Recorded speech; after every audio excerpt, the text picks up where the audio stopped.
उसाच्या बिलाची चौकशी करण्यासाठी गेलेल्या 2 शेतकऱ्यांचा अपघातात मृत्यू झाल्याची घटना समोर आली आहे.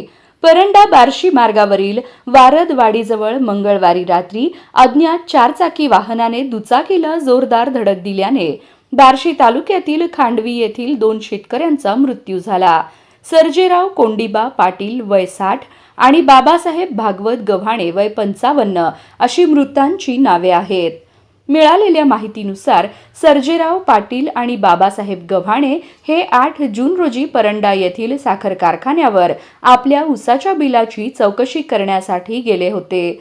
कारखान्यातील काम आटोपून ते होंडा दुचाकी क्रमांक MH13 FD 7058 वरून खांडवीकडे परतत होते. यावेळी वारदवाडीजवळ मागून भरधाव वेगाने आलेल्या अज्ञात 4 चाकी वाहनाने त्यांच्या दुचाकीला जोरदार धडक दिली.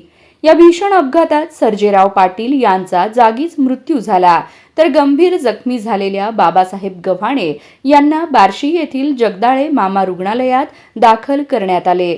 मात्र उपचारादरम्यान त्यांचीही प्राणज्योत मालवली. अपघातानंतर संबंधित वाहन चालक घटनास्थळावरून पसार झाला असून पोलिसांनी अज्ञात वाहनाचा शोध सुरू केला आहे. या घटनेमुळे खांडवी गावावर शोककळा पसरली आहे.